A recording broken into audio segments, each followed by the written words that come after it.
Hello everybody, my name is X Factor, and let's drop some hot tips for the Battlefield 1 multiplayer. Welcome to the Operation Oil of Empires, and I'm in the secondary gunner slot of the Dreadnought, one of the new reinforcement mechanics in Battlefield 1 on multiple game modes, specifically Conquest and Operations. On Conquest, if your team gets down enough, you're given a machine of death, whether it's the Behemoth, the Armored Train, or the Dreadnought where applicable. And the same is true for Operations, where the defenders are tasked with stuffing the assault depending on the map 2 to 3 different times. That means the attackers can be reinforced multiple times, so you might see a Dreadnought twice or a Behemoth twice. And they don't just rain in death from above and afar, they can actually manipulate the way the map plays out.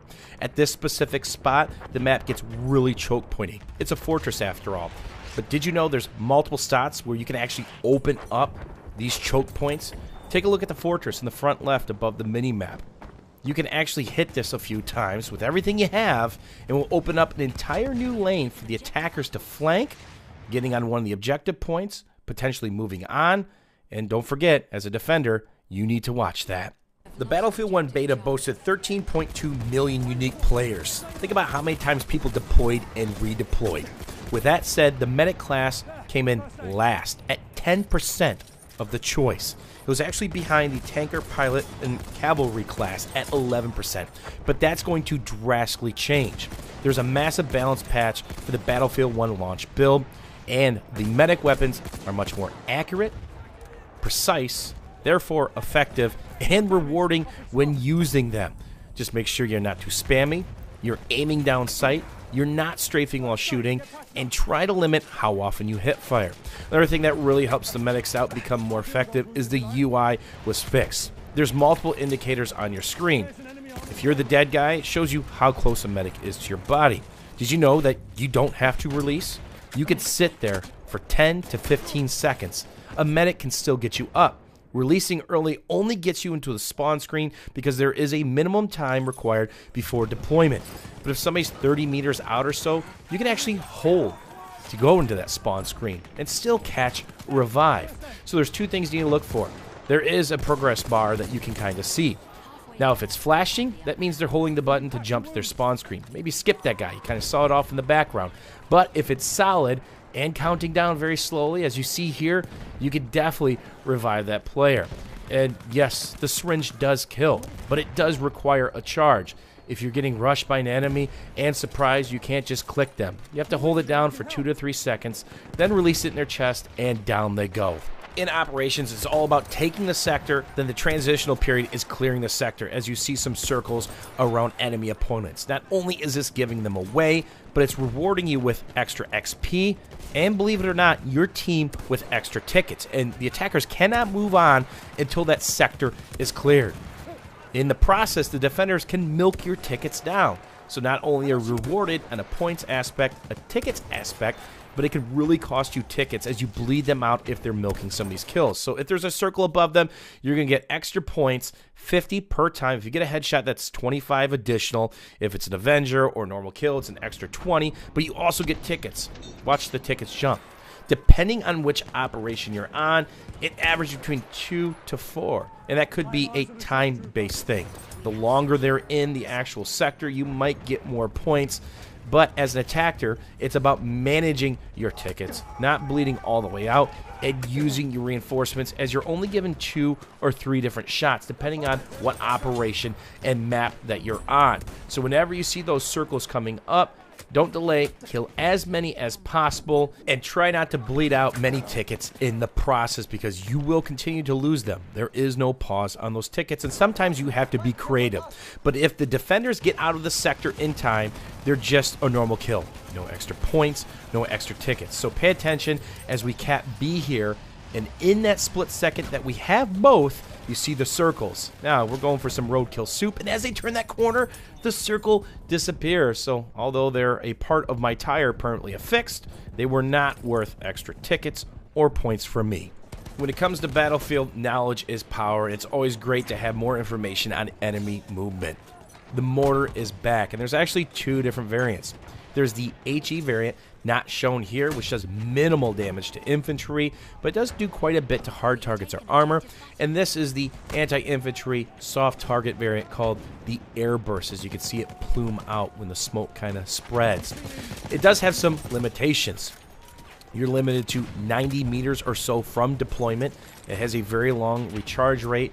It has 5 rounds. It will not kill somebody from high health or full health, even though it's directly above them. If you pay attention to the mini-map, there will be a red dot and a small circle within that red dot that's somewhat transparent. If they're on the outer edge of that circle, they might only get hit for 10 to 15 damage.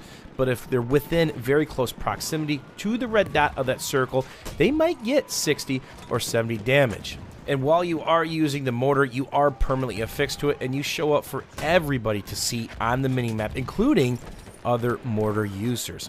And look at all the information that you get when this is in the sky. Not only when it's landing, but a couple seconds after it goes off. So even though you can't spot people, and you can only see who's spotted, you can see player movements. Did they retreat to the back of the train car? Did they reinforce the capture point? Do you need to hit a specific spot that people are congregating and clumping up? Because this is a great way to get people out of positions of power or just clumps of snipers or LMG bipod users. Extremely effective, even though it doesn't do a ton of high damage unless it's smack over their head, and even then it's limited to usually less than 75 unless you're hitting multiple enemies at the same time. Another recipient of some love from the Battlefield 1 balance patch for the launch build were a lot of the LMGs. LMGs still shoot lasers when they're bipoded, as they should, but if you're standing still, ADSing or aiming down sight, not strafing, sometimes the second, third, fourth, fifth, sixth, seventh bullets just really weren't that accurate depending on which model you're using. And this is the 1909. First, second, third, fourth round were highly accurate, allowing me to do some control bursting or holding mouse button 1 if they're on a sand dune in the back. Running this gun extremely accurate and effective at medium and longer ranges. Now, a lot of the LMGs are still extremely different from one another, but far less frustrating to use at medium and long range if you're standing still while standing up and ADSing, not using the bipod, whether it's equipped or not. So you'll find these much more rewarding and effective in a lot of the gunfights that you'll get into.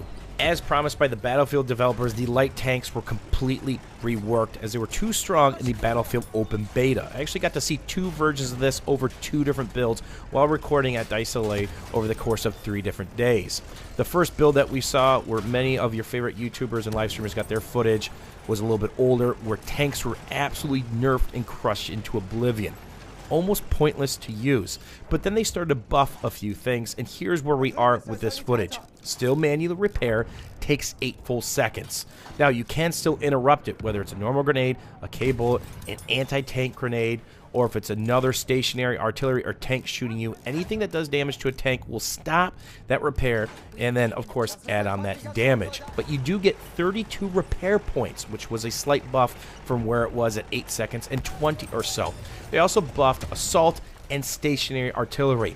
Just got hit for 55 damage by the stationary artillery, which is up from around 35 or so in the beta. So now if you're in stationary artillery, you can 2-shot a light tank if you hit them in the right spot. Assault was also buffed. The AT rockets hit upwards of 35 damage and seem to be much more accurate and predictable at range. Now, the heavy anti-tank nades do a truckload of damage as well. 30 to 35 depending on where or how you hit the tank, or if it's in a weak spot. And that's not the only thing that's changed with the tank. You only get 4 rounds when it comes to the default light tank, and it seems the time to rechamber rounds and reload is just a touch longer. So you have to really manage your ammo and your repairs. Now let's talk about the scat shot.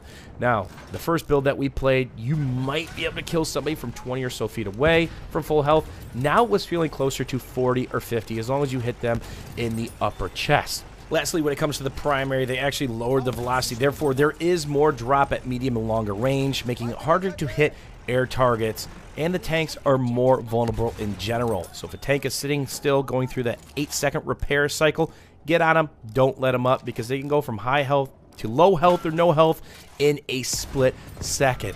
As always, guys, thanks for watching. Thanks for hanging out. If you guys want more hot tips or enjoyed this video, don't forget to drop a like and let me know down below what you guys think. We'll see you soon.